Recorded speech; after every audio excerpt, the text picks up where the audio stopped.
Village food with Rupsana. আমি সেই রূপসানা আবার নিয়ে চলে এলাম বর্ষার দিনে মুচমুচে ডিমের চপ রেসিপি নিয়ে।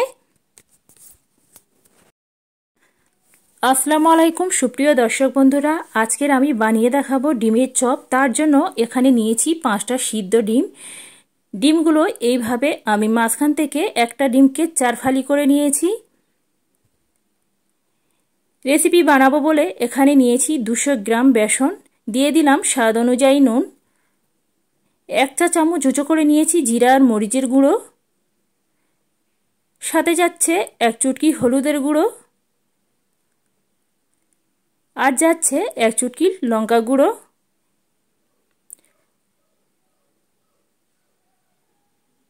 শুকনো উপকরণটা দিয়ে আমি এইভাবে সুন্দর করে এইভাবে মিশিয়ে নেব। প্রথমে নেড়ে চেড়ে সুন্দর করে মেশানোর পরে এবার আমি এখানে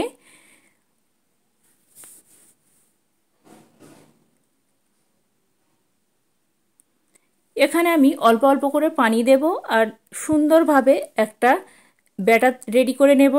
এখানে আমার ব্যাটারটা কিন্তু রেডি হয়ে গেছে। ব্যাটারের ঘনত্বটা একটু দেখিয়ে দিচ্ছি। ঠিক ব্যাটারের ঘনত্বটা ঠিক এইভাবে থাকবে, বেশি ঘন হবে না আর বেশি পাতলাও হবে না। সবশেষে যোগ করে দিচ্ছি কিছুটা ধনিয়া পাতা কুচি।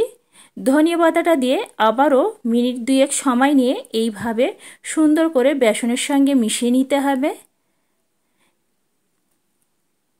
এখানে আমার সুন্দর করে মেশানো হয়ে গেছে। এবার আমি দিয়ে দিচ্ছি এখানে 4 ভাগের 1 ভাগ মতন বেকিং সোডা। বেকিং সোডাটা দিয়ে আবারও সুন্দর করে এইভাবে মিশিয়ে নিচ্ছি। যত সুন্দরভাবে বেসনটা ফাটানো হবে এই ডিমের চপগুলো কিন্তু সুন্দর হবে আর ফুলকো ফুলকো হবে।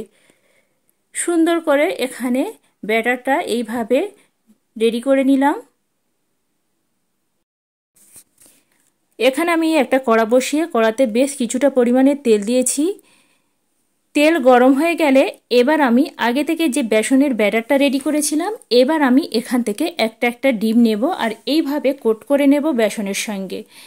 এবার আমি একে একে ডিমগুলো এবার আমি তেলের মধ্যে ছেড়ে দেব।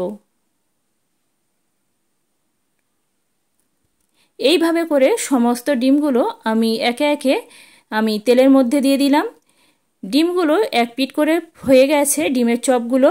এবার আমি অপর পিঠটা উল্টে দেব। এইভাবে হলেও বন্ধুরা এই বর্ষার দিনে এই ডিমের চপটা একবার বানিয়ে দেখতে পারেন। খেতে বন্ধুরা অসম্ভব মজাদার হয়।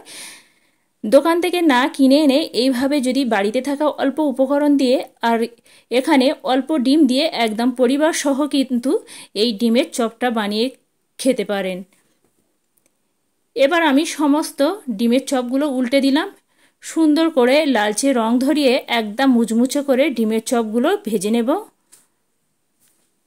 ডিমের চপগুলো আমার এখানে একদম লালচে রং ধরিয়ে মুচমুচে করে ভেজে নিয়েছি, দেখেই বুঝতে পাচ্ছেন। এখানে আমার ডিমের চপগুলো রেডি হয়ে গেছে। এবার আমি তেল থেকে তেল ঝরিয়ে চপগুলো তুলে নিচ্ছি।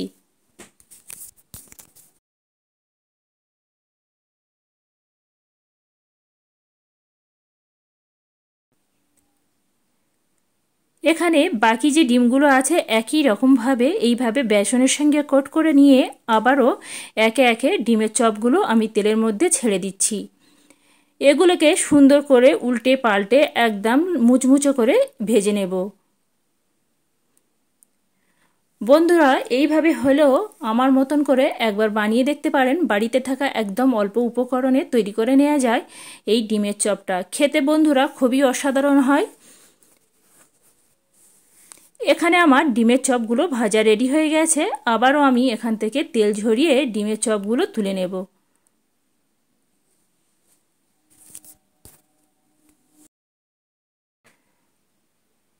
বন্ধুরা এখানে ডিমের চপগুলো প্লেটের মধ্যে উঠিয়ে নিয়েছি আর দেখতে কতটাই লোভনীয় হয়েছে দেখেই বুঝতে পাচ্ছেন। বন্ধুরা আজকের এই ডিমের চপ রেসিপিটি যদি ভালো লেগে থাকে বন্ধুরা একটা লাইক করবেন। লাইক করে আমার সাথে থাকবেন। এইভাবে নিত্য নতুন রেসিপি পেতে গেলে অবশ্যই করে আমার চ্যানেলটি সাবস্ক্রাইব করবেন।